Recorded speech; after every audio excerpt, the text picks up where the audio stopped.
groups. One getting preparation, one doesn't. They're doing control without study. So why I'm saying is preoperative bowel preparation, it should be clean. You don't be very fastidious about it. All right. Yes, sir. My teachers in Bombay, when I was doing MCA, apparently Pini has to say, I don't know. For the wash fellow, in fact, they have somebody called wash registrar. Hashbungs and ARMs is supposed to wash the bowl, and the wash registrar is supposed to come to the theatre with a spoon and a straw. Okay. If there's anything, he has to take it and eat it. If there's some liquid, he's supposed to sip it. I mean, that is the degree to which they expected a perfection and a clean bowel. Why I'm saying is you don't require fastidious preparation of bowel. Adequate bowel preparation is sufficient, but you don't need to do extraordinarily fixated about it. Okay. Yes, yes, sir. Management in a post-operative antibiotics, it is not, it's a continuation of the perioperative antibiotics. Okay? Yes, sir. So it is not just about post-operative antibiotics. Number Yes. 2, you said about local wound care. What local wound care do we normally give? Sir, usually douching will start post-operative. You can have betadine soap solutions for. Yes, sir. You just irrigate the wound Yes, with sir. dilute. You don't really require to apply too much of antibiotics. Yes, sir. Okay. Yes. Go ahead. Ramesh, other important point is the cautery setting you must keep Sure. when you're doing this, Okay, let me and tell- make sure that you have a favorite cautery machine which you trust, and you have a favorite electrode, the needle electrode which you trust. So that you have to preserve for cases like this. For this one, for branchial fistula, for thyroglossal duct fistula. So all these things you have to have a separate cautery tip which you need to preserve, and for preauricular sinus and all those things. So I think that is very important. Having good equipment is very important, and make sure that your cautery settings and your machine are you trust what you trust. That is very important. Very true, sir. As an extension of what Dr. Ramchandra sir is saying, I'm always a little scary about the cautery that we have. For example, currently we have got good interest level of cautery, where in fact I've seen many of you and many of your seniors using cautery to even make an incision on the skin. Okay, but the same thing was not applicable many years back. I used to always, perhaps that is the reason for which, like Dr. Ramchandra said, we have never had good cauteries in our earlier days. So we are always scared. So we use a cautery just like that. 1, 2. If you are going to be planning for a needle tip cautery, in case we don't have a needle tip cautery like expensive places, can you suggest any other cheaper alternative by which you can do? I think sometimes in our hospital also they do it. What do you do to get a needle tip cautery when a needle tip electrode is not available?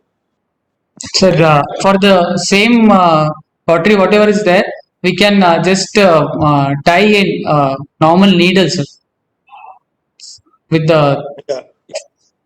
thread. Probably 24. Keep it inside and tie it well enough securely, and so that it doesn't move around. Yes, It's a sir. simple method to convert a regular cautery tip into a needle tip cautery. Okay. Yes, Go sir. ahead. Go ahead. Second complication, like immediate post-operative, is wound adhesion, which is nothing but again surgical site infection. It extends to the little bit deeper tissues. So it can be avoided with having a backup stoma, and adequate mobilization of bowel is required to avoid this complication, and optimization of hemoglobin. Sure.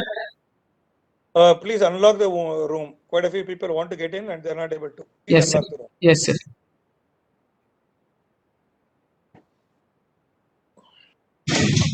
Management of this infection, like again same like broad spectrum antibiotic, based on the culture sensitivity of the first discharge, from like if there is any purulent discharge, and child should be kept NPO for longer time, and local wound care. Okay. Shoaib, Yes, sir. when you're talking about optimization of hemoglobin, it's not just the hemoglobin, it's the Yes, sir. protein level. Okay. It also Yes. depends on the nutrition. Yes, So sir. we say ensuring adequate nutrition of the baby preoperatively is very important. Yes, sir. Okay. So it is not just about hemoglobin, it's about nutrition of the baby. Nutritional, oral nutrition of the sex. Yes. Then second, like delayed complications like rectal stricture.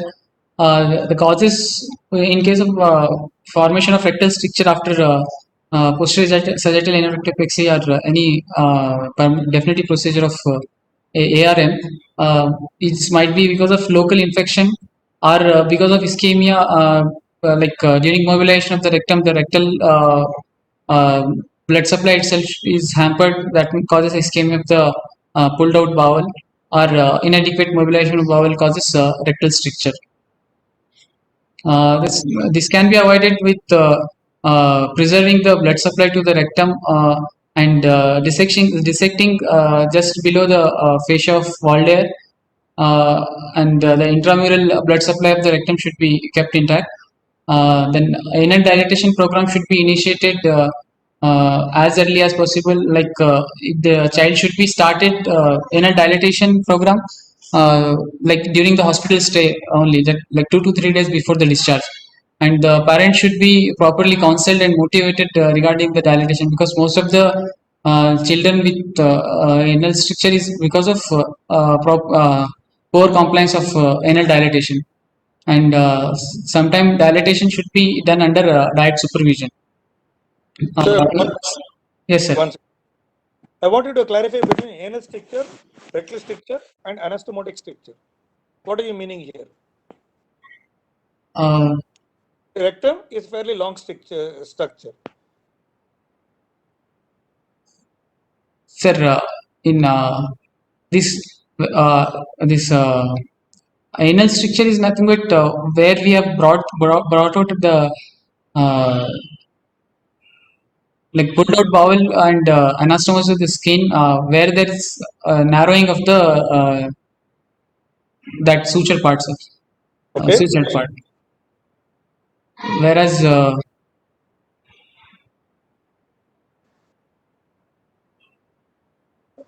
what is rectal stricture? Or yes, rectal stricture will be if there is like hampering of the blood supply to the rectal wall, upper rectal wall, wherever there is, so that will cause an ischemia of the rectal wall and causes fibrosis and strictures. It might be proximal. It might be proximal to the the anastomotic stricture. Agreed. Now, what is more, anal stricture or a rectal stricture? Anastomotic stricture, the Okay, so we talked so far about rectal stricture is not a rectal stricture. yes, sir. Rectal stricture is uncommon. I think I told you in your when you discussed with me yesterday. Yes, sir. But I think you slipped by. Next time you talk a notebook and write it down. Yes, okay, sir. so a stricture is anastomotic stricture or an anal stricture or a skin level. Okay. Yes, sir. Okay. One. Number two, you said about mobilization of the mobilized rectum.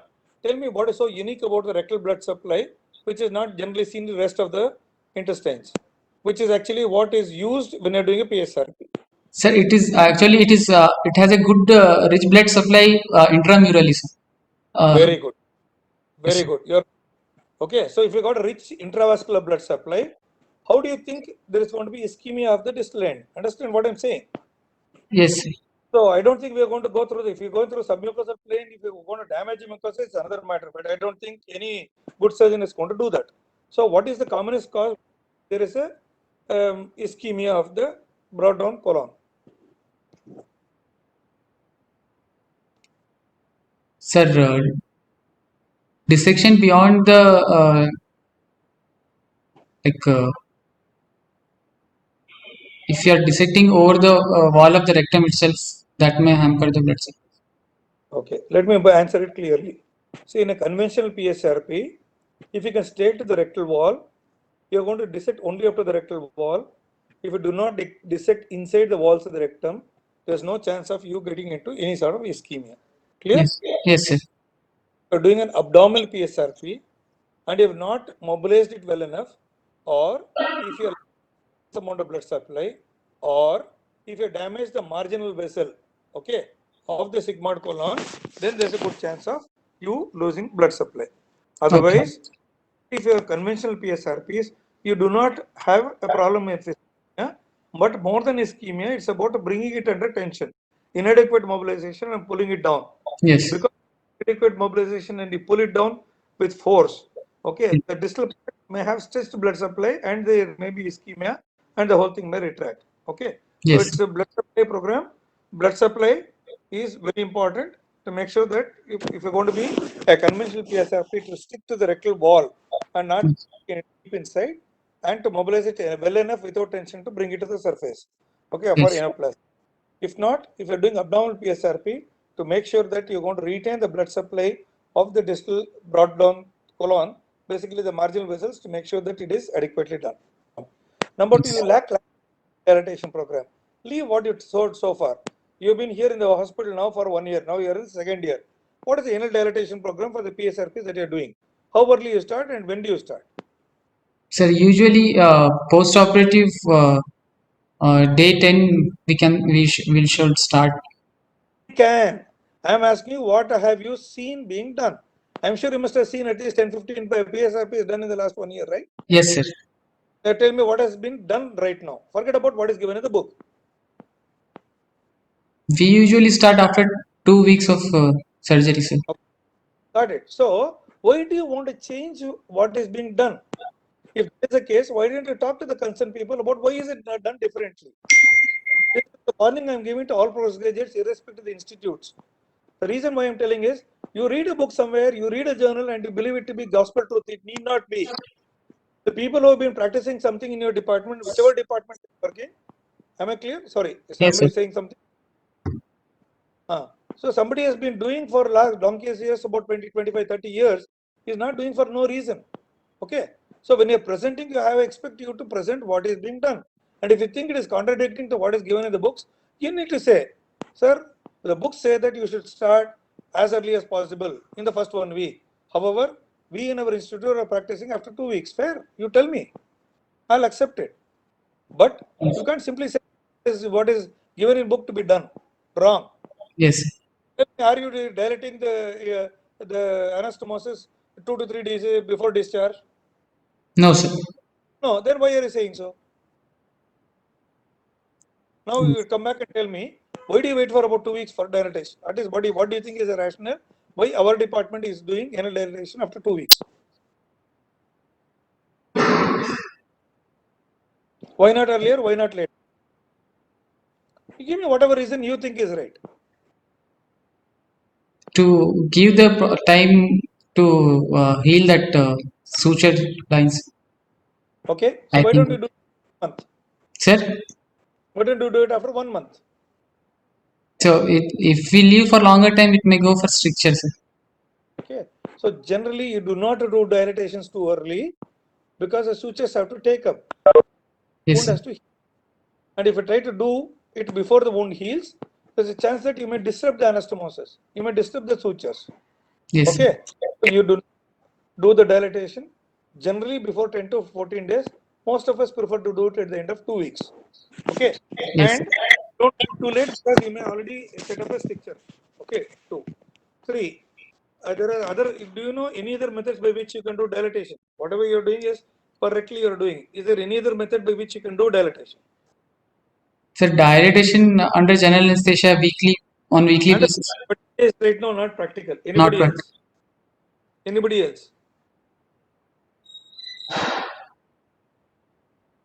Okay. Dr. Shimurthy sir had a good practical point.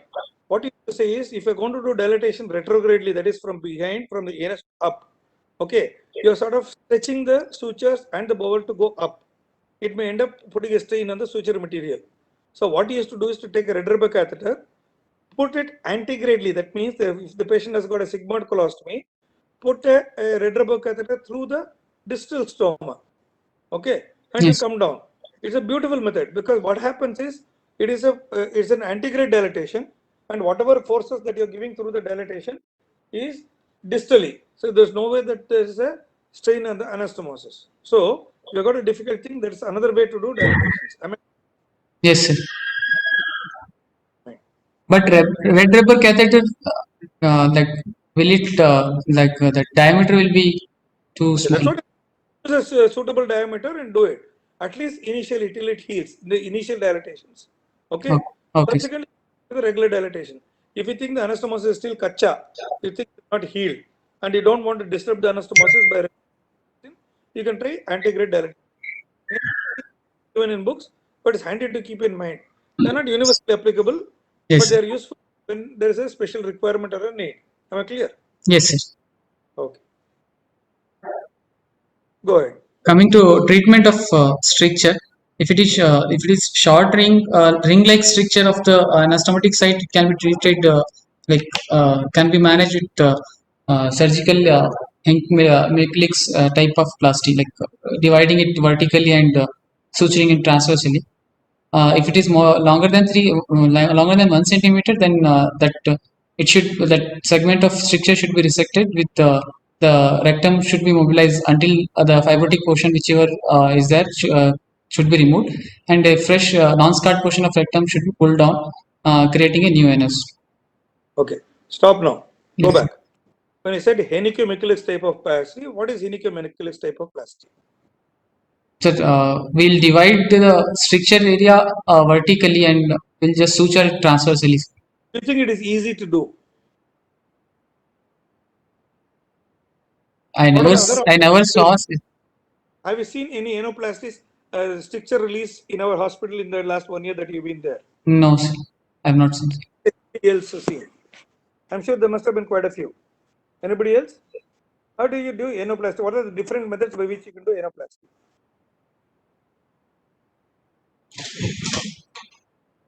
Anybody else?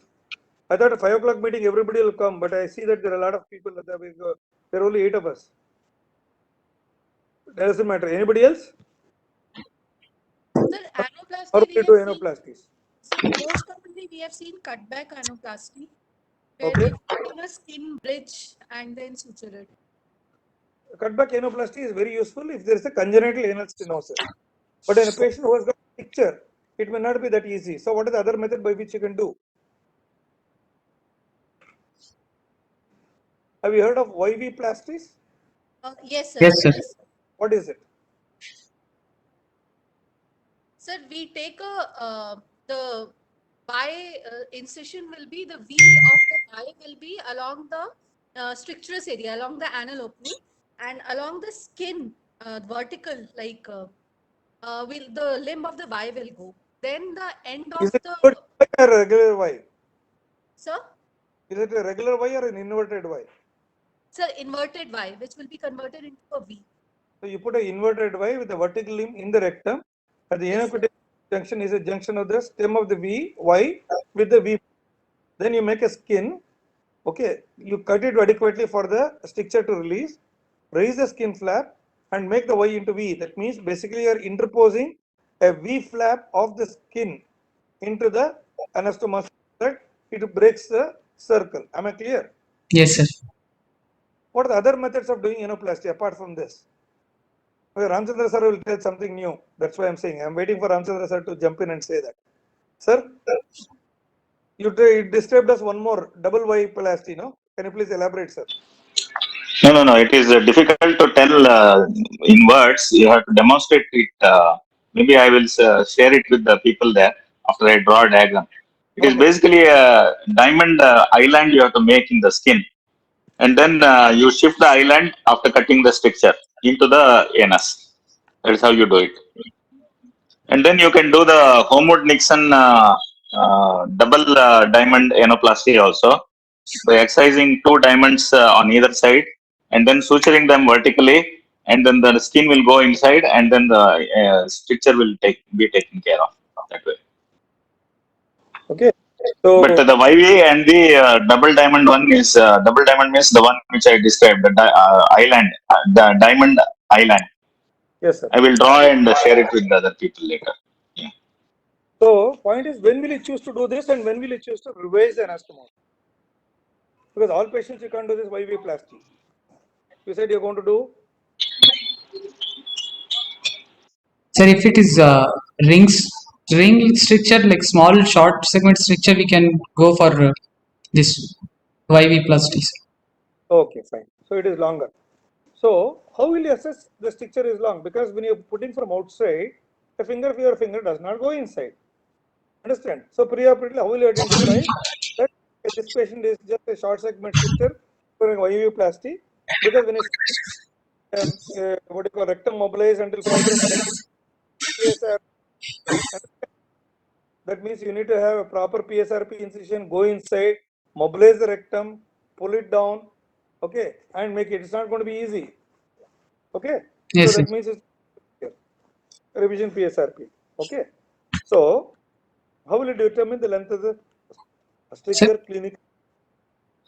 We can do a diastole through the stoma, distal stoma if there is bad. Sir? Do we do? Do we routinely do it? No, sir.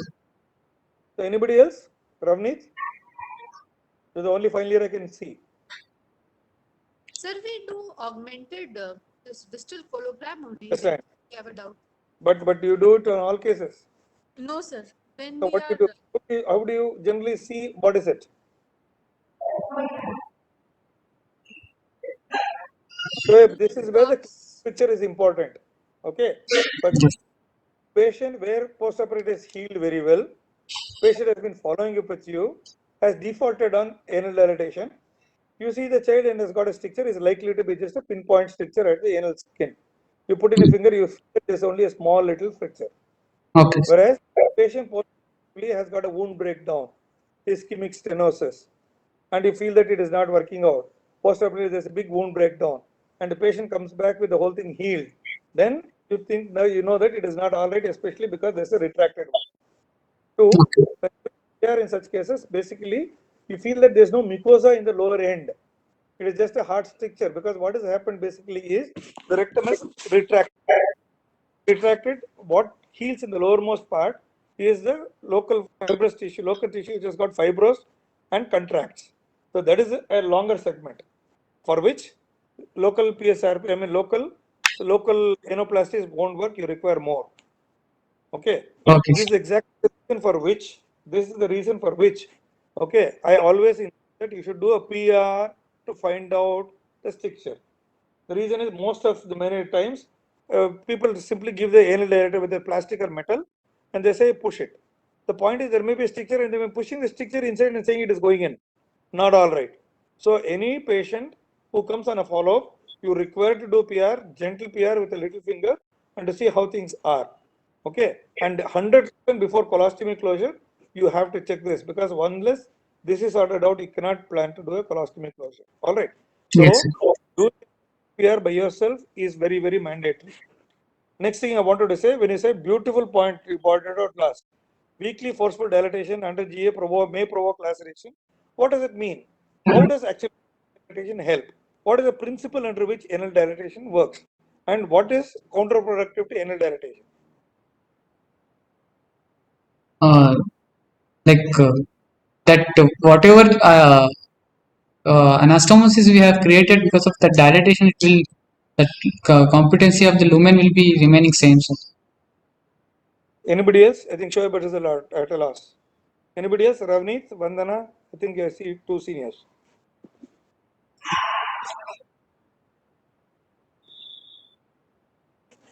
It can Basically, damage the internal anal sphincter. apart from that,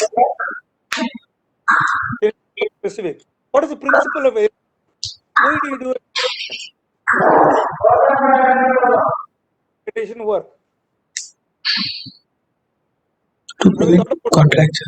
why I'm saying is, if you think it's just about a question of dilating it to prevent a stricture, okay, write the biggest available dilator under GA and send the patient home. You understand what I'm saying? Or keep a bite-side rectal catheter or some plastic dilator inside as a stent, like we do for vaginal atresia and other things. Keep it like a stent, and we just do a PSRP and send them home. You know what I'm saying? Then there's no question dilatations. Why did we do that, and why do you opt to do anal dilatations? Anybody? Sir, under GA, sphincters will be already dilated, sir. Okay. So whatever the dilatation what we do, it won't be effective. I'll put a big stent. I'll put a big size agas dilators, plastic agas dilators, or I'll put a Tecnox anal dilator, do a PSRP and stent. It will be wide, good anastomosis, no? And it will not cause stricture. Anybody else? serial dilatations and like slow serial dilatation will maintain the anatomy of the SMCA. It will not Good. distort the anatomy. Can you just elaborate a little more, Rajni? Sir. Okay. Sir, sorry. I'll explain to you everything. This is my concept. Ramchandra sir can absolutely correct me if I'm off the track. My personal belief is that, at least this is what I've been told and taught, is that, see, when you're doing a PSA RP, because initially website is anorecto something else. No, it is anorectoplasty. That means you're reconstructing the rectum and the anal canal. You're reconstructing the levator in a complex. You're reconstructing the local sphincter complex. Okay, leave the internal. You're creating the sphincter complex. Once it is done, is done on the premise that under vision you are seeing the structure and the sphincters are sort of, you envelop it in the, you place it in the correct place and you reconstruct the rectum as well as the sphincter complex. After that, if you do a gentle dilatation, it means that it's a normal thing going to be collapsed, but over a period of time you are sort of dilating it so that it is physically dilating progressively to achieve the correct size according to the age. However, if you're going to do very vigorous or very forceful anal dilatation, it's going to break the muscles. It's going to break the mucosa and submucosa. It will induce fibrosis. So even though it is a wider anastomosis, it may end up not functional. We don't want a fixed resistance, or we don't want a fixed non-resistance. We want something, hopefully, that there is going to be sphincter which is going to be whatever we are reconstructed. We hope it is going to be functioning, and we hope it is going to dilate over a period of time and become a function continent sphincter. Am I clear? Yes, sir. So if you're going to keep a wide dilator right in the beginning and do it anastomotically, you're going to have an incontinent fellow. You're going to have a rigid canal there. We are not interested in rigid canal. We want it to be sort of a sphincter which is wide enough but can contract when needed. All right. Ram sir, am I right? Or would you like to add? No, that is correct. See, basically, the rectum is a reservoir. So that function you have to preserve. And the last portion of the rectum, which is enclosed by the external sphincter muscle complex, that last portion, one little portion with the anus, that is the main area of dilatation. And that has to be done gently so that you prevent, as you said, no, the further trauma of your dilatation and heal with stricture. Okay. Thank you, sir. Sir, go on.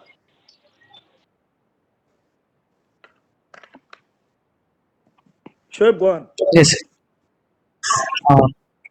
Next complication could be vaginal stricture, which is due to as a result of excessive dissection in an attempt to mobilize the vagina from the rectum, or during a failed attempt to repair a cloaca. So management include it requires reoperation and like release of fibrosis and again doing the repair, or sometimes if it is long stricture, then vaginal replacement may require. Okay. Let us go back a little more about vaginal stricture. Okay. When you say vaginal stricture, what do you mean? Is it an intraoral stricture or a vaginal stricture? Vaginal stricture, sir. Vaginal wall will, like, Okay. Let me elaborate. My belief is that vaginal wall things in a conventional female PSRPs are unlikely. However, it is possible because there is a common wall between the posterior wall of the vagina and the anterior wall of the rectum. They are fused.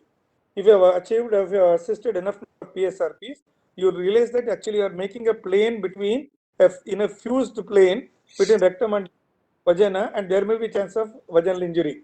If it happens, we are going to suture it then and there. In case there is excess amount of loss of the vaginal tissues, then it can lead. It is not very common, especially for diligent.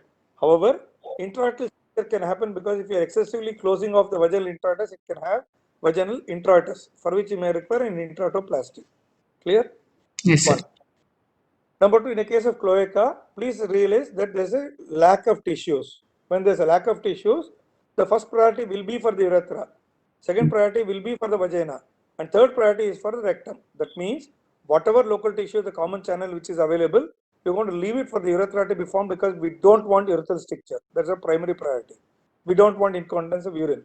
Clear? One. Yes, sir. The remaining tissues, you take a call whether you can do adequate vaginoplasty. If you can do vaginoplasty as a second thought. Okay. And if you don't have rectum enough, no problem. You can do an abdominal component, mobilize further rectum down and do a piece. Okay. So the point is, if you do stick about dissections, then you have a problem. Your priorities are urethra, vagina, and then this. That's the reason for which we used to do this PSARVUP, posterior sagittal anterior. Okay, so posterior sagittal, whatever ureterovaginoplasty. Okay. Go ahead. Rectal mucosal Go prolapse, ahead. it is seen in case of PASRF around 3% cases. It is common in patients with higher anorectal malformation and with poor sacral and pelvic musculatures. Significant prolapse of this rectal mucosa may lead to ulceration, bleeding, and mucus production. And it also interferes with the anal canal sensation, which affects the functional aspect. This can be avoided taking the posterior rectal wall to the posterior edge of the muscle complex, tapering the dilated rectum, performing the anoplasty under slight tension, so that after once the suture of the anastomosis is cut, the mucosa should retract little bit inside. So in this aspect, we can, like in this method, we can avoid the rectal mucosal prolapse. The management of rectal mucosal prolapse include correction of the can be performed transanally with the mobilization of the redundant full thickness rectum and redo anoplasty. Before doing this, then strict preoperative bowel preparation, NPO for 7 days, and administration of parenteral nutrition in patient without colostomy may require for this procedure. Retraction No, is go. the Stop. Go back to the first lead of rectal prolapse. Please elaborate. Much more common than what you said. It's not about 3%. We see quite a few patients. So tell me more about the how to differentiate. What is the cause for rectal prolapse and what actually happens? Sir, if Is we it move, normal idiopathic rectal something else? sir, Rectal prolapse you must have seen quite a bit, no? So why rectal, does it happen? Tell me the anatomy and how do you think we can handle this rectal prolapse? sir, if it is mobilized, the rectum is mobilized to uh, longer, and if there is poor sphincter complex muscular sphincter complex muscle, so in that time there may be chances of prolapse. See, rectal prolapse has to be differentiated between full thickness prolapse and just a mucosal prolapse. Okay. If the rectal wall is intact, it's only the mucosa which is bulging out. Then you can try sclerotherapy. You can do what we call as a debridement or just a mucosectomy and sort of mucosal trimming should be sufficient. However, if it is a full prolapse, then you have to see whether if it is a full thickness prolapse, to what extent it is prolapse and what is the cause for the prolapse. If the prolapse is happening because it's a high anorectal malformation and the poor anal muscle tone, really nothing need to be done, just unless it's going to be unsightly. In small amount of prolapses, you can just give sclerotherapy and wait, nothing may really happen.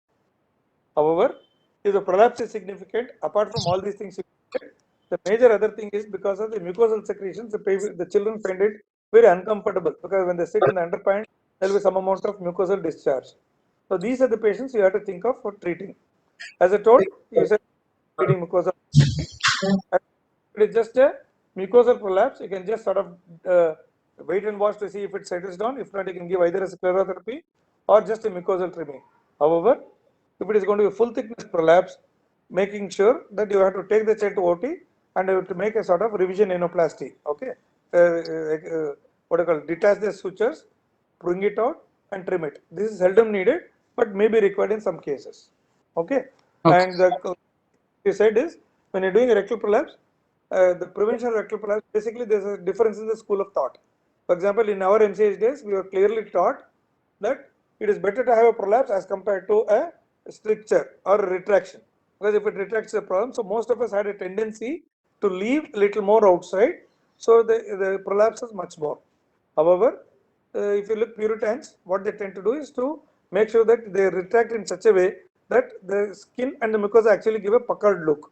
A little bit inward traction, like you said, is necessary to prevent a prolapse. As I told, you need to strike a right balance to make sure that there's going to be neither stricture nor retraction nor a prolapse. Okay. If there's any comments from Ramchandra sir, you please tell. Otherwise, we can go ahead, sir. Yeah, there is one nice method described by De La Torre, which is published just recently, 2020. Yes. December 2020. I will share that paper with you all. I think I shared it once. Ramesh also saw that in Yes. the IJSH group. Yes, sir. Nice pictures he has given, and it is called as TRMMP, transanal rectal mucosectomy with muscular plication. TRMMP, another nice term to remember. Yes, sir. I will share with the IJSH group that paper. Very nice paper. So this TR, MMT, MMRRT, PSRP, PSIRP all remains of capital part. It started with DK, then became DMK. Yeah. Please go ahead. Do we have Lone Star retractor in institute? Yes, sir. Yes, sir. The Ajanta group, when they came, they left us, sir. We have that residue, but we use Okay. it just one or two. The disposable, sir. Okay. Retraction is another complication, which is usually due to poor technique used during mobilization of the rectum. It can be avoided, the rectum should be mobilized, like dissected below the fascia, as close to as possible to the rectal wall, and uniform retraction tractions should be provided with multiple silk suture to facilitate the dissection. And dissection too close to the rectum can injure rectal wall, and intramural blood supply will hamper, and which it will cause ischemia and fibrosis, which may lead to retraction of the rectum, pulled out rectum. Constipation is the most common functional disorder after PSRP. The incidence of constipation is inversely related to the frequency of voluntary bowel movement. The causes for constipation, most common is sequel of surgical repair of anorectal malformation. Lower the malformation, the more likely to the development of constipation. If the constipation is not managed properly, then it will lead to megarectosigmoid, which leads to impaction of the stools, and later child may have overflow pseudoincontinence.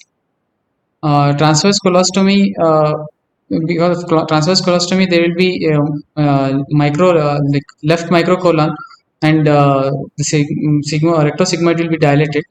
So in that case also there will be constipation, and loop colostomy may also contribute to distal fecal impaction, dilatation, and subsequent constipation.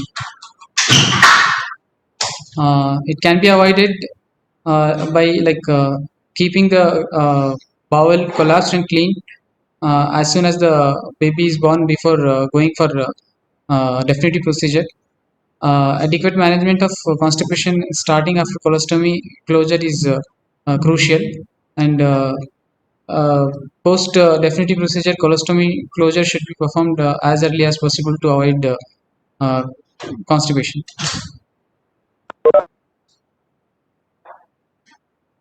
Management of constipation include initially, if child should be started with large volume of enemas until the impacted stool is cleared, and then child should be shifted to daily laxatives with the increasing amount each day until the amount necessary to produce colonic evacuation was determined.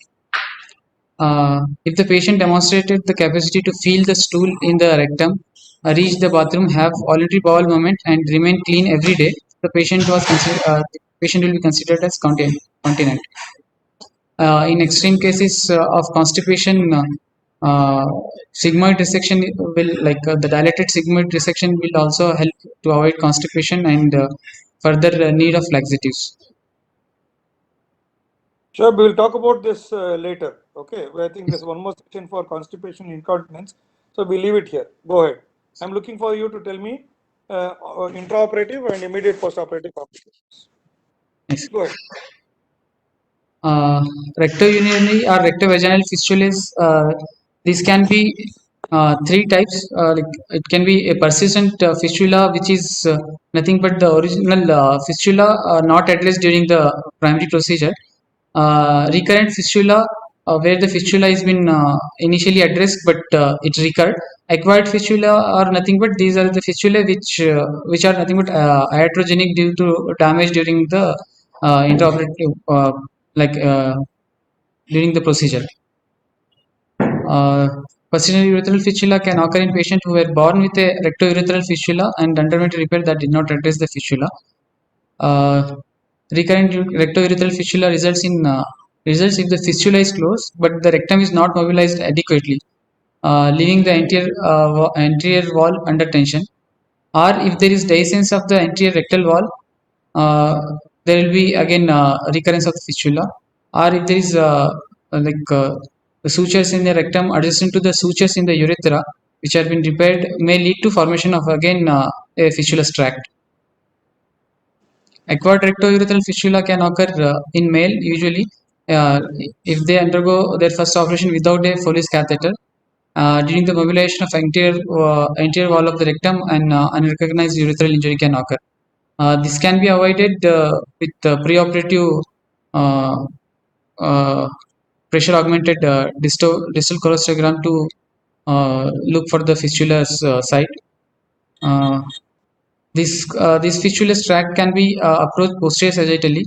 The posterior rectal wall should be opened and fistulae should be identified and closed.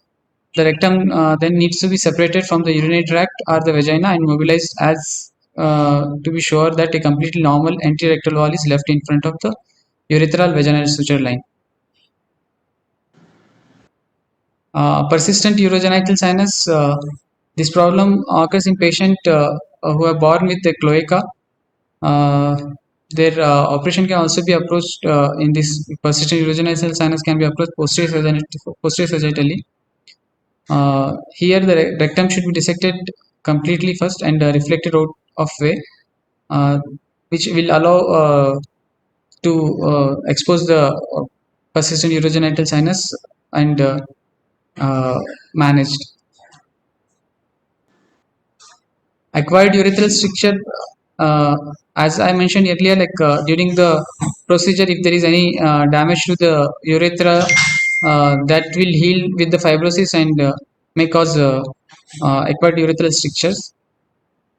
And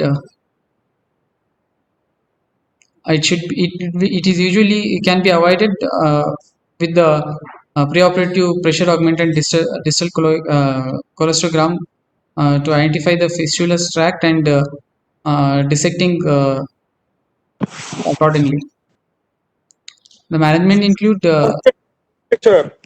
Why do you think that can happen? We have seen it quite a few times in our own institute that the urethra was seen damaged or dissected or transected. Why do you think that happens? Because it's not a Why- question of doing a colonogram. Distal colonogram is done in every single patient in the hospital. Despite that, urethral injuries happen. Why?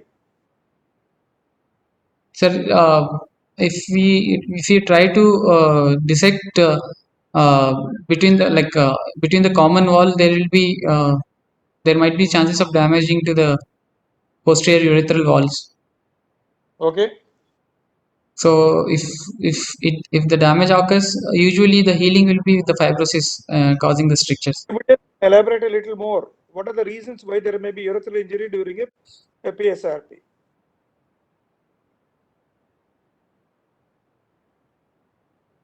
I'm sure it must have been discussed elsewhere.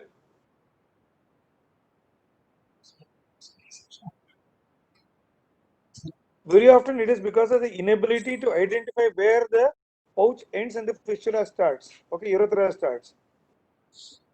In general, what happens, please understand that the urethra and the rectum are fused in the anterior and the posterior wall. That means the posterior urethra is a common wall between the anterior wall of the rectum. Okay, Yes. and when the fistula comes and ends, you are not too sure about opening the rectal port. Very often, what the rectal port, then open the urethra. So, best thing to identify to avoid that common mistake is to make sure that you see the port clean, identify, and then open it. If you have difficulty in identifying the rectal pouch, other alternatives we used to do as an easy technique, either through the sigmoid colon, sigmoid colostomy distal loop, you can either pass in a red rubber catheter or a gas dilator, or you can even pack it to feel it. It's not necessary to be done routinely, but in case difficulty, you can do.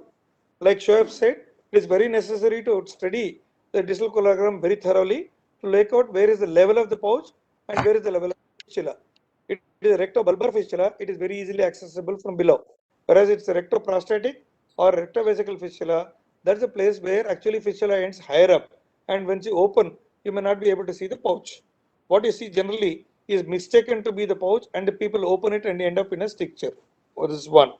Second place where it does is, as I said, it is not a clear-cut fistula in which rectum comes and opens as one opening into the urethra. It is not. It's a common wall between the two. That's the reason for when we do a fistula. I mean, once the fistula is taken care of, basically what we do is a submucosal plane dissection. Okay, you are doing a dissection in the submucosal plane of the rectum to make sure that it till the bladder neck is reached, you go in the submucosal plane and then go to the rectum outside.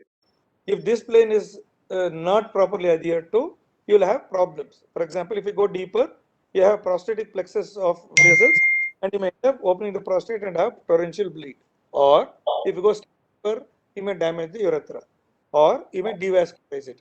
So, a direct damage, devascularization, improper, for example, and once you identify a sort of injury, okay, urethral injury, you have to tackle it immediately and very diligently. You be prepared for the worst. Make sure that the catheter is placed well, and you make sure that the suturing of the urethra which you have transected is going to be loose and simple. In case you're going to tighten it too tightly, it will end up in a stricture.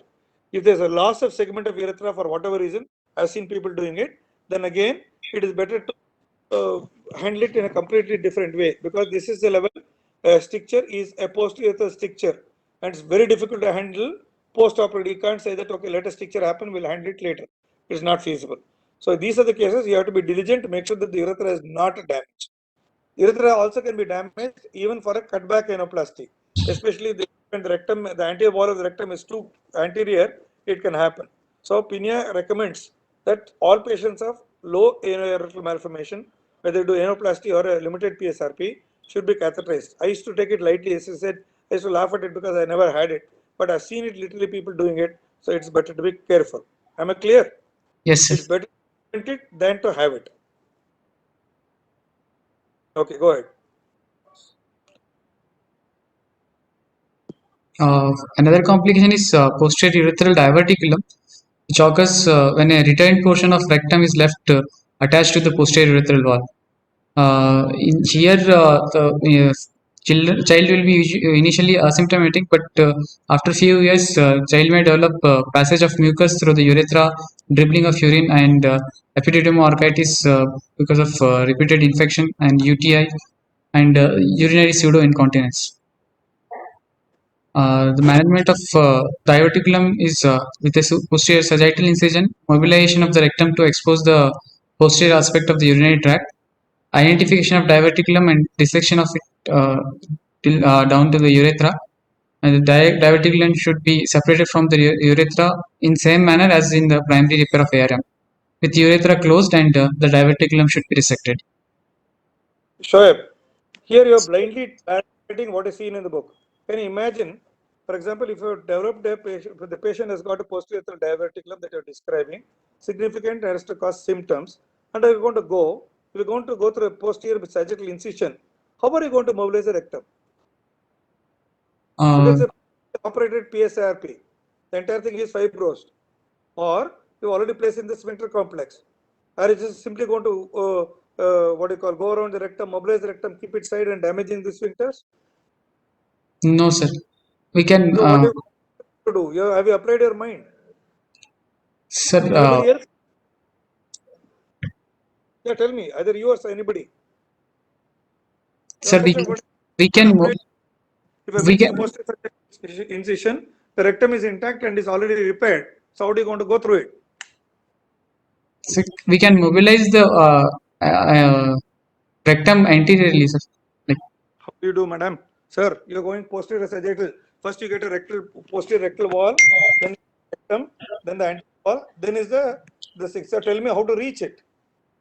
You're going to dissect the rectum there and you're going to retract it and go forward, or can you do something else? Is it safe? Is it not safe? So we can like we will open the rectum posterior posterior rectal wall, then we'll mobilize the rectum anterior rectal wall, then we can No. Clear in your words. You're not clear, Shoaib. Okay, Sir, you're talking with like an undergraduate student. You're not talking like a surgical postgraduate. post You're not with applying your mind. You're not visualizing what you're talking. sir with the posterior sagittal approach, we'll go to the rectum. Posterior rectal wall will be opened, sir. Then Then anterectal wall, is like lifted, like mobilized. how do you mobilize? You're inside the rectum now. The way you're describing, posterior rectal wall, we open vertically, accept it. Then what do you do? Anterior wall. खुल जाएगा. Sir, anterior wall is also be like incised and opens. Okay, be clear about it. Okay, so one option is in a case where a previous PSRP has been done, if you go inside, it is not so easy to mobilize the rectum the way you described. So best option is to open the posterior rectal wall, go to the anterior rectal wall, open it, take stray sutures, retract both of them, and go to the fistula to handle it. Okay, it's not as easy as being described. One, because the child is now already 5-6 years of age, colostomy has been closed, fecal matter will be there. So ideally, should have a colostomic backup. Colostomy backup after everything is over is not going to be that easy. Understand what I'm saying? Yes, In sir. that case, you have to have a patient with a bowel preparation to make sure that the whole thing is empty and do it. In other words, you're going to approach these things only if it is absolutely essential. Is there any other method by which you can do simple without damaging the rectum? At least theoretically. No. Is there any other method by which you can approach this posterior rectal diverticulum? Anybody else? And Harassed by me. Via cystoscopy. Yes. We can do a cystoscopy to confirm the diagnosis. We confirmed it. Then what do you do? Transvesical, sir. Good idea. Anything else? I'll come back to transvesical. But transvesical, okay, we'll finish up the transvesical. Transvesical, how do you go transvesical? You go transvesical. Where is it? It's in the posterior urethra. So where will you have to go? We'll open the posterior wall of the bladder and then we'll go to the Bladder. sir? What is there when you say posterior wall of the bladder? What exactly you mean by posterior wall of the bladder? You're right in a way, but I want to hear. It is called transvesical transtrigonal. Trigonal. Yes. That means you have to go divide the trigone in the vertically. Okay. Yes, sir. Yes, It itself is challenging and you don't do routinely. Because if you do transtrigonal in the center, you're avoiding the nerve plexus and you can still access it. But it's going to be extremely vascular and it's going to be difficult because you cannot damage the bladder neck. Okay. Yes, So transvesical transtrigonal, go there and take it out. Any other way by which you can approach? This is again extremely challenging and not easy. What else? Anterior to rectum, sir. Perineal. Sir, Sir, anterior to rectum you can go through the perineal body. How? Oh, okay. There is transperineal. It's going to be difficult. You're going to have extremely fibrous. Anything else? Our unit, man. How do you handle prosthetic ventricle? How do you have you seen Laparoscopic approach, sir. Laparoscopic approach. Okay, you can do a laparoscopic approach by which you can tackle it just like a prosthetic ventricle. Okay, as I told, all these procedures, however theoretically attractive they are, practically are going to be very difficult because all of them previously operated. There will be fibrosis, and going inside is going to be difficult. And if you're going to use a prosthetic ventricular dissection with a laparoscopy or open, what is the other danger that the patient may have? And you have to counsel them adequately. Anybody? Vas injury. Mass injury or seminal vesicle injury. Okay. So there's a high chance of infertility doing all these things. Why I'm saying is, so if you have a patient who's got a posterior diverticulum, check what is the length, get all the investigations done, do a cystoscopy, no doubt. At the end of it all, analyze the cost benefit ratio of tackling it or to leaving it well alone. Understand? So technically it's going to be challenging, technically it's going to be difficult, and there's a possibility of infertility in these patients. That's why you have to think 10 times, but once you offer, then you are willing to go. Am I clear? Yes. Ram sir, anything you would like to add, sir? No, I feel everything has been covered. Just that problematic posterior diverticulum, I feel is best approached laparoscopically because it will be big enough. It will be big enough to be tackled laparoscopically. I feel that's the best approach. Yes, sir. I agree, sir. Laparoscopy, I feel, will be the best approach for posterior diverticulum, which Yes. is big enough to cause problem. If it is not big enough, it will not cause problem. Then you should just ignore it. Fair enough, sir. Agreed. Thank you, sir. If it is just an imaging finding, you should not treat the image. You should just treat the patient for the symptom. Thank you, sir. Thanks. So the next complication will be like neurogenic bladder. This is common in patients with abnormal sacrum or associated spinal anomalies. Poor surgical technique with denervation of bladder and bladder neck during the ARM repair may cause neurogenic bladder. Patients with cloaca often have a deficient emptying mechanism of the bladder. They do not have the typical Christmas tree pattern. They rather have a flaccid, smooth, large bladder that does not empty completely. So this can be damage to the bladder denervation can be avoided with submucosal dissection of the rectum and repair. If there is neurogenic bladder, it should be managed with CIC. Okay, now go back to this about how are you? See, basically, a patient with a neurogenic bladder can be because of improper innervation, either sacral agenesis or like poor innervation, high anorectal malformation, spinal cord abnormalities, tethered cord, etc. I agree. But what is the iatrogenic causes for which bladder can happen? So during a dissection of the common wall between the between the rectum and the bladder neck, we may injure the nerves of the paravesical nerves, which Sure. causes. Sir, So, in the wall between the rectum and urethra, do you find any nerves? paravesical regions. Can anybody say more? See, the entire purpose of a PSRP means you are going a strict midline incision. It's a sagittal approach. In the sagittal approach presumes that no major structure which is duplicated crosses the midline. Like nerves, nerve fibers don't. So if you strictly go into the midline, you are not supposed to be damaging fibers. Okay, that's why the PSRP became what you call very attractive, and people are doing it all over the world. So where do you get the nerves? Anybody else? Sir, it's in the anterolateral wall of rectum. If our dissection plane is anterior to the Waldeus fascia, if we are outside the Waldeus fascia, while we are hooking the anterior wall of the rectum, trying to mobilize it, then there are chances that we can injure the nerves. Okay.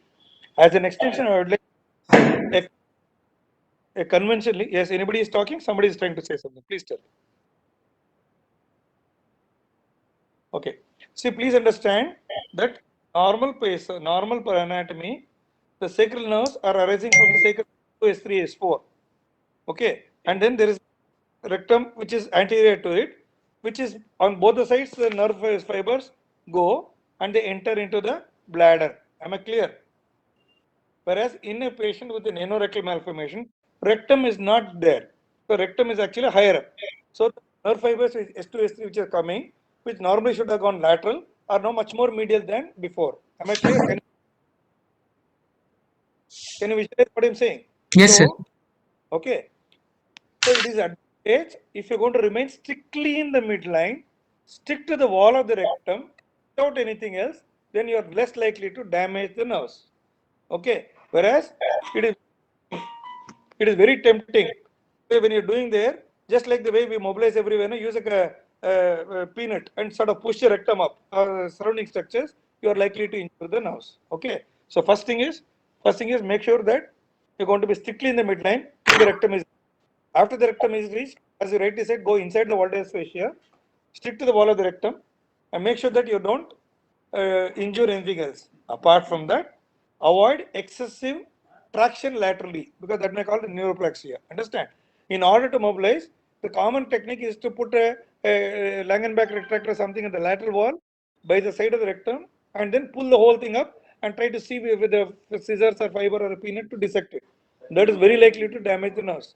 So in a PSRP, it is very clear that you have to go in the midline, open the rectum, don't stay outside, go inside the Walder's fascia, stay to the lateral wall of the rectum thoroughly, don't stray, don't do deep dissection which you cannot see. If that is the case, go ahead with an abdominal PSRP. Like we say, when you decision to do PSRP or abdominal component is based on the high pressure distal colonogram. Even the distal colonogram, you can see a good amount of the rectal pouch is bulging below the coccyx. That means it can be mobilized from below. Whereas if it is not, that means it's dissection in front of the sacrum, that is pre-sacral dissection, then it is not worth a PSRP. You may have to do an abdominal PSRP or like you prefer.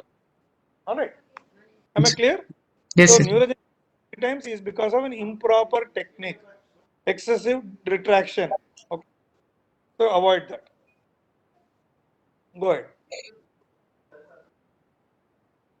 So other iatrogenic urological injuries are like transection of the bladder neck, transection of the urethra, or injury to the other structure like vas deferens, seminal vesicles, prostate, and ectopic ureters, which can be during the surgery. So these injuries can be best avoided preoperative pressure augmented distal cholestograms. Again, I'm telling you, it's not just about the colonogram, it's adequate study. Yes, sir. So we do distal colonogram in all cases, but still you Yes. end up injuries by some people. That's because you are not adequately paid our mind. Okay, so we have to make sure that it is adequately designed. I think those people with the number of cases that we handled, which have been operated in West Bengal, I think we have seen all these complications much more frequently. Okay, that again highlights the importance of adequate knowledge of the anatomy before going in, thinking of all the alternatives and thinking to going in. All right, go ahead. Is best avoided. Yes, sir. Femoral nerve palsy is usually transient. It's a consequence of excessive pressure in the groin region during the operation, because this is usually because of posture. It can be avoided by adequate cushioning of the patient's groin area. Coming to the complications of stroma, one is the retraction of the stroma. This occurs usually in the first 2 weeks, often in conjunction with separation of the skin to the mucosal suture line. It can be either caused by excessive tension on the afferent bowel. The surgery for if there is retraction indicated only if there is cellulitis around the stoma, or indication of excess escape of bowel content in the abdominal wall, or if there is any signs of peritonitis. So in that case, usually we go for re-laparotomy and refashioning of the stoma. Important thing you have missed out. Retraction is because of inadequate mobilization or improper fixation. And if you Yes. see that the functioning part is not all right, that is, if it is a sigmoid colostomy, if the common wall or the spur is sunk inside, you need to revise. You only went ahead and extolled so much about bad things about loop colostomy. Okay, not all right. If there's a loop colostomy, it sinks down. It can lead to distal loop infections, problems. Okay, feculomas.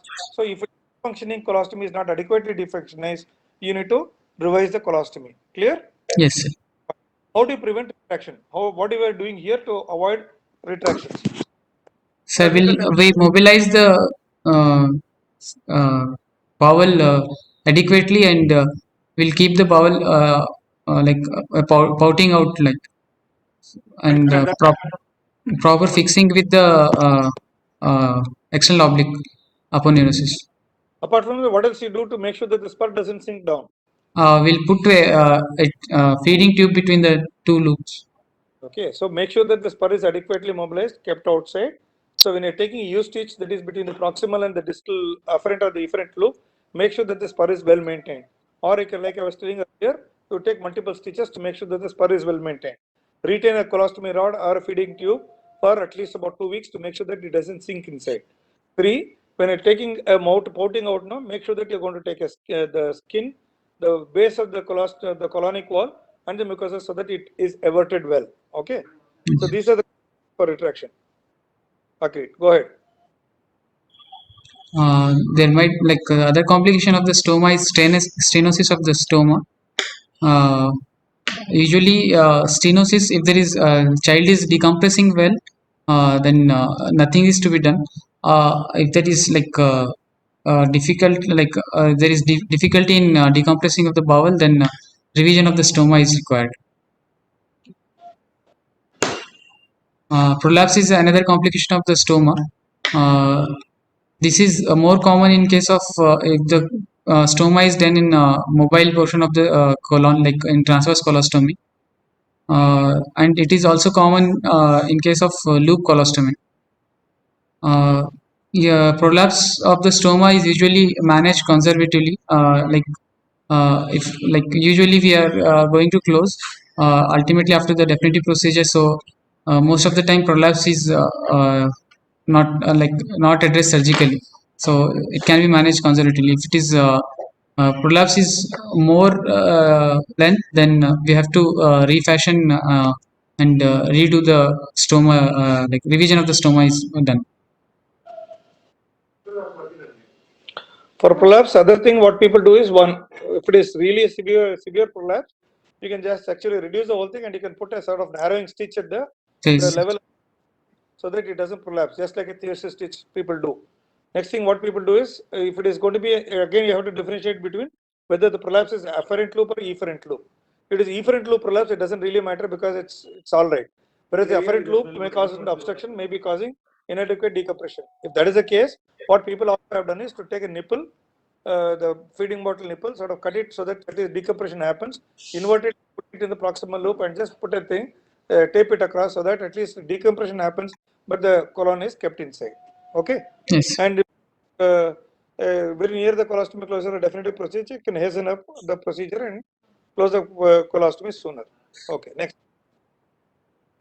The other complications include urinary tract infection, which might be usually in loop colostomy because of spillover and spillover of the fecal content and passing through the urethra.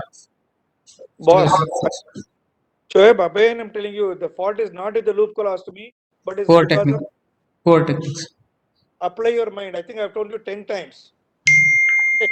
Loop colostomy is not a problem. Improperly done loop colostomy is a problem. All right. Yes. Yes.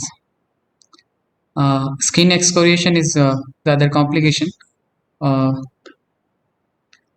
Then a risk of fecal impaction in distal loop or fecaloma and potential contamination of urinary tract.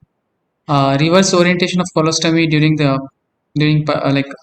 intraoperatively is also considered a complication, and stomal bleeding in postoperative period. Complication associated with the colostomy closure are